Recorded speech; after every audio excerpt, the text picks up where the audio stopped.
Greetings, everyone. This is National Master Mike Saylor, and I'm going to be starting a new series of lectures on Rook and Pawn endgames. We all know how complicated Rook and Pawn endgames can be. Even in the most simple positions, it can have all sorts of possibilities. And I'm actually doing this lecture to help myself out, also to sort of force myself to study the Rook and Pawn endgames with the viewers. So to start out my series, I'm going to just talk basics about where do the rooks belong. And generally, for both sides, you take a position like this, for example, where both sides have a rook and then there is one pawn. Both sides, the best place for each rook is to be behind the pawn. For example, in this position, White's best move is to move his rook behind his own passed pawn. And there's a couple reasons for that. One is it supports the pawn's advance. Another reason is it doesn't get in the way of the promoting square if you're ready to queen the pawn. And finally, every time you push the pawn, your rook is going to get stronger. So in this position, Black naturally would then move their rook to block the pawn's advance, and White can advance the pawn again. The pawn's defended, and as we see, every time the pawn is pushed forward, the white rook gains more squares, more scope. And the most important thing in any rook and pawn endgame is to keep your rook active.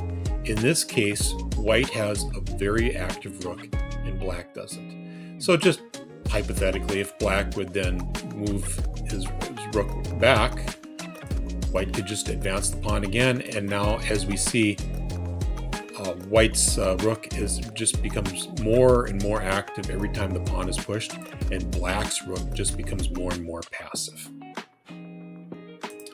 Now, in this same position, or the same starting position, it's very natural for White to want to advance the pawn first.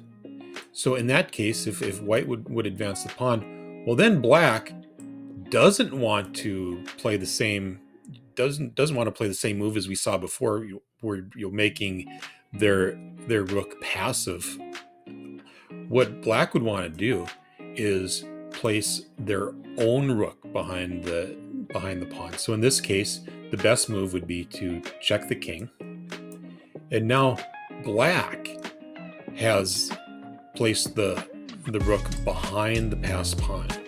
And so in this case, one option would be for White to check the Black king and then protect the pawn.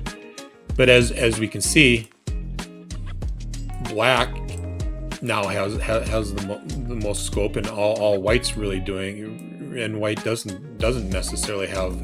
White's the one that has the passive rook.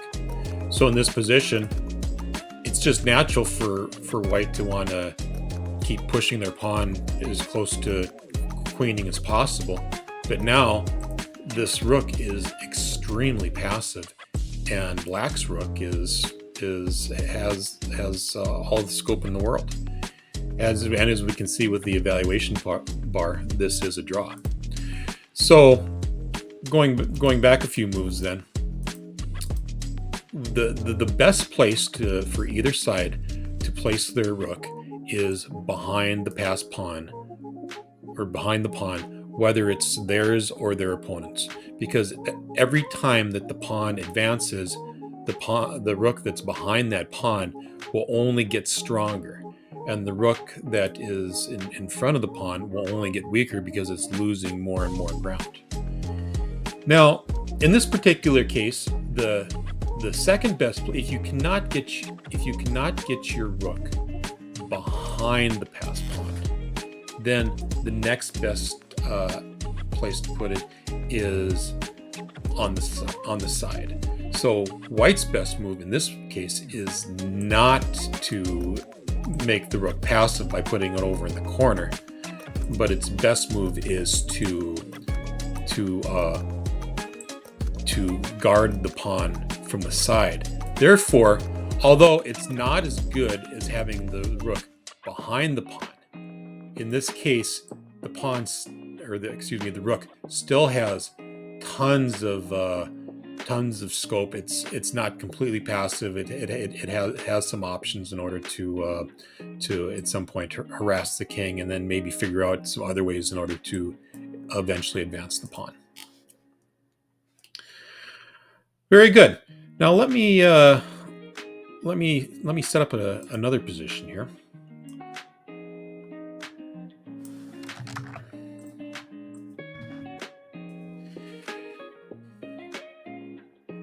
Now, in the case where another general rule for rooks is you want them to be as far away from the kings as possible.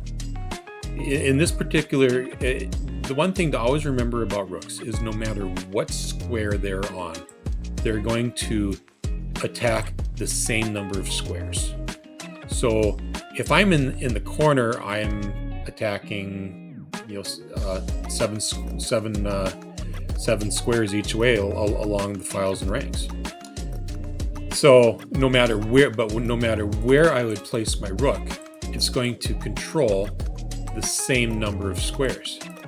Therefore, it isn't like a knight where you don't want to put the knight in the corner because it's only got a couple moves in order to get out. With a rook, you absolutely want to keep that away from especially your opponent's king as far as it can. So you take this position, for example. It's black to move. Now it looks like white is about to promote his pawn to a queen. However, all black needs to do is keep checking the king, and as you can see, the king has to come back so many squares, where all black needs to do then is just play keep away. And as we can see, a rook can go across the board in one move, where it takes a king forever to do the same. So in this particular position, even though it looks like white is about to win, they have absolutely no way of ever making any progress, because the rook can just check forever, and then one can just check forever, and once the king harasses the rook, it can just go back. So that's the thing to remember, and we're going to be seeing that throughout is the rooks, especially when they're trying to perhaps draw a game where they're a pawn down, like in this case, where they'll just go as far away from the king as possible in order to check. Now, if we go back to that same exact position, only the king is just a little bit different. You take this position, and white is now winning, because with black, they could start checking, but now what's going to happen is they're too far. They're not far enough away from the king, where now the king can actually harass the rook. And in this position, it's not the same anymore. There's white's got a couple different ways of winning. Probably the easiest. It's not the best move, but for example, they could just sack the rook and promote to a queen, and although they'd still have a little work to do, then this would be a winning game. But there's other moves that would win also.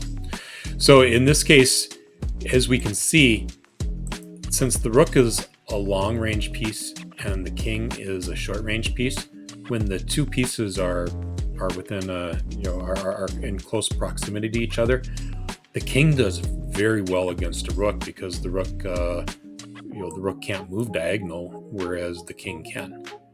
And so that's just something to keep in mind.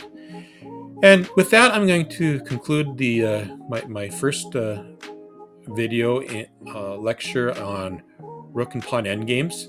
Please hit the like and subscribe channel and watch and follow me for the next video that I'll be doing on Rook and Pawn endgames. Thank you.